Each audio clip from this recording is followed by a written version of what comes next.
अस्सलाम वालेकुम। मेरा नेम सादिया तारिक है और आज हम पढ़ने वाले हैं ENG 201 लेक्चर नंबर 36। उम्मीद करती हूँ आप सब स्टूडेंट्स बिल्कुल खैरियत से होंगे। जो चीज़ें स्टूडेंट्स इंपॉर्टेंट है आज के लेक्चर में हम वही डिस्कस करेंगे।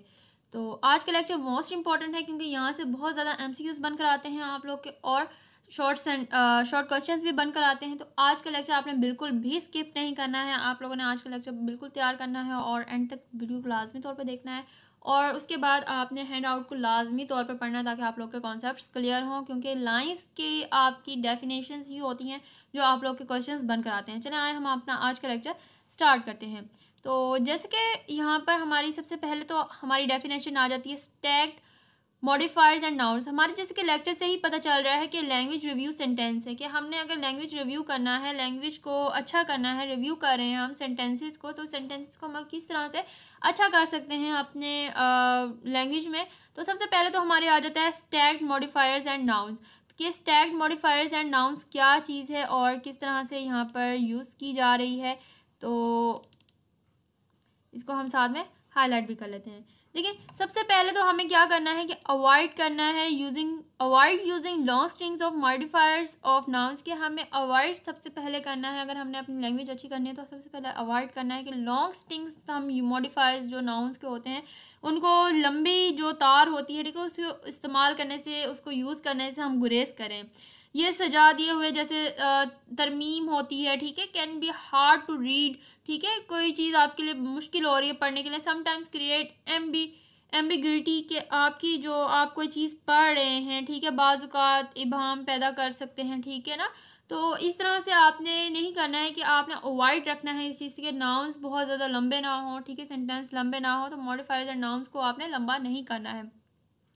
ऐड करना है आपने फ्यू वर्ड्स को ठीक है, स्पेशली जो प्रपोजिशंस होती हैं, कंजक्शंस होती हैं, to make the relationship between the nouns clear to the readers, ताकि आपके जो रिलेशनशिप है आपके सेंटेंस के वो जो आपके रीडर्स हैं पढ़ने वाले उनके लिए ईजी रहे कि वो क्या पढ़ रहे हैं। नेक्स्ट हमारा क्या आ जाता है वर्डीनेस। अब आपने किस चीज़ के बारे में देखना है, अल्फाज के बारे में देखना है। जो आप अल्फाज लिख रहे हैं, जो आप अल्फाज बोल रहे हैं, से व्हाट यू हैव टू से in as a few words as possible without the sacrificing clarity or omitting vital information. देखिए वाज़िया तौर पर कुर्बानी देने या अहम मालूमात को तर्क किए बगैर कुछ अल्फाज में जो कुछ आप कहना चाहते हैं उसका कहना है ठीक है, उसे बताएं। जो चीज़ आप बताना चाहते हैं उन्हें क्लियर अल्फाज में बताएं, क्लैरिटी के साथ बताएं कि आप क्या बताना चाहते हैं, क्या इंफॉर्मेशन आप सामने वाले को देना चाहते हैं। इत्तेफाक से तमाम जो तहरीरें होती हैं आपकी जितनी भी आपने राइटिंग जो लिखी होती हैं ठीक है, राइट आपने किया होता है, तहरीर है आपकी, वो मतलूब है। लेकिन ख़ास तौर पर जो टेक्निक तौर पर हम देखते हैं वो तहरीर है ठीक है, और यहाँ पर आप इसको देख सकते हैं। उसके बाद नेक्स्ट हम देख लेते हैं passive voice and active voice. Active voice and passive voice हम देखेंगे कि क्या है। Use the active voice whenever the passive voice is not the appropriative. आप एक्टिव वॉइस वर्ड्स ज़्यादा यूज़ करें, जैसे कि पैसिव वॉइस इतना ज़्यादा अप्रोप्रिएट नहीं है यहाँ पर ठीक है और मुनासिब नहीं है। Active verbs make for the concise pro sentence with phase verbs use more words more ever phase verbs dim phases और even eliminate mention of the performer of the action conveyed by the verb. आपने क्या करना है कि passive voice आप active voice आपने ज़्यादा use करना है पैसिव वॉइस की जगह, क्योंकि देखें जो हमारे यहाँ पर पैसिव वॉइस है तो यहाँ पर पैसिव वॉइस जो है यहाँ पर आप कह सकते हैं इसको गैर फाल भी कह सकते हैं ठीक है। फाल या फेल जो जमा नसर के लिए हम बनाते हैं, गैर फाल जो होता है वो फेल वाले जुमलों में ज़्यादा इस्तेमाल हो सकते हैं। मज़ीद ये कि जो गैर फाल जो हमारे पैसिव वॉइस है ठीक है वो यहाँ पर वॉइस के लिए ज़रिए पेश किए गए अमल के अदाकार के जिक्र पर जोर देता है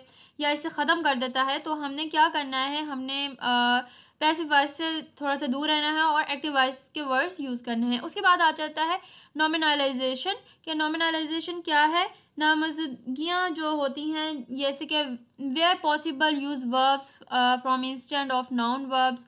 तो आप क्या करें, पॉसिबल करें जहाँ पर यूज़ वर्ब्स हों बल्कि उसके नाउन फॉर्म्स की जगह पर ठीक है। उसके बाद आ जाता है अननेसेसरी रिपीटेशन। अननेसेसरी जो आप रिपीटेशन करते हैं, बहुत ज़्यादा रिपीट कर देते हैं वर्ड्स को, बार बार एक ही कॉमन चीज़ को बार बार करते हैं, तो आपने क्या करना है, अवॉइड करना है अननेसेसरी रिपीटेशन के। एक ही बात को बार बार नहीं दोहराना है। गैर ज़रूरी जो तकरार होती है, ठीक है, गैर ज़रूरी जो बातें होती हैं वो दोबारा से नहीं रिपीट करनी है आपने, ठीक है। गैर ज़रूरी जो यहाँ पर तकरार की जो आ जाती है, सबसे एक सामने एक में जो तरमीम होता है, ठीक है, उसमें शामिल है जिस तरह से we will discuss further a few example of recognising and eliminating repetition, कि आपने नहीं करना है, ठीक है, इतना ज़्यादा रिपीट नहीं करना। अननेसेसरी जो गैर ज़रूरी है उनको, जो ज़रूरी ही नहीं है, ठीक है ना, तो अननेसेसरी है, हमारी ज़रूरत के नहीं है, तो उनको आपने यूज़ नहीं करना है।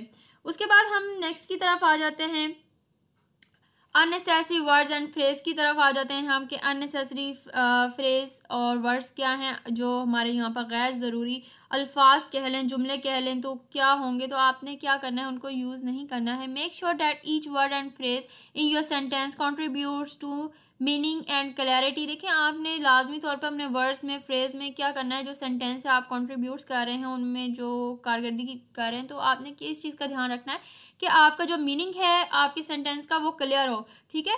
Try to avoid the two commonly use constructions, तो आपने क्या करना है, अवॉइड करना है कि दो कॉमनली जो यूज़ किए जा रहे हैं एक जुमले को बनाने के लिए, कंस्ट्रक्ट करने के लिए, तो उस तरह से आपने यूज़ नहीं करना है। जैसे देयर इज़ आर आपने इकट्ठा यूज़ कर दिया, इज़ भी यूज़ कर दिया, आर भी यूज़ कर दिया, तो इस तरह से नहीं करना है, एक चीज़ यूज़ करनी है आपने। उसके बाद आ जाता है ओवरलोडिंग सेंटेंस। अब ओवरलोडिंग सेंटेंस क्या होता है कि आप सेंटेंस को ओवरलोड कर देते हैं, तो इस चीज़ से भी स्टूडेंट्स आपने अवॉइड रखना है। Avoid sentence that content more information then the reader can easily follow, ठीक है। इन जुमलों से परहेज़ करें जिनमें जो आपके रीडर्स हैं वो आसानी से पैरवी कर सकते हैं, इससे ज़्यादा मालूमात मौजूद है। इसकी बजाय कि इस तरह के जुमलों को ज़्यादा से ज़्यादा काबिल इंतज़ाम एक टुकड़ों में, ठीक है, पीसीज में आप क्या करें, तकसीम करें, जिन्हें आसानी से समझा जा सके, जिन्हें आसानी से ग्रेस्प किया जा सके, समझा जा सके, ठीक है। उसके बाद आ जाता है यहाँ पर सेंटेंस फ्रैगमेंट। अब सेंटेंस फ्रैगमेंट क्या होता है, सेंटेंस फ्रैगमेंट होता है, sentence fragment is missing a subject, a verb और both but is punctuation as if it is a verb complete sentence. अब देखें, किसी जुमले या टुकड़े में एक मजमून, एक फेल या दोनों की कमी महसूस होती है, लेकिन इसकी पाबंदी ऐसी होती है जैसे ये एक मुकम्मल जुमला हो। अब एग्जाम्पल यहाँ पर उन्होंने दिया कि यहाँ पर इन्होंने एग्जाम्पल दिया, driving in the city during the evening rush hour, शाम के वक्त, रश के वक्त शहर में ड्राइविंग करना, ठीक है। To apply for a job at the new store in the mall, mall में नए स्टोर पर नौकरी के लिए दरख्वास्त देना।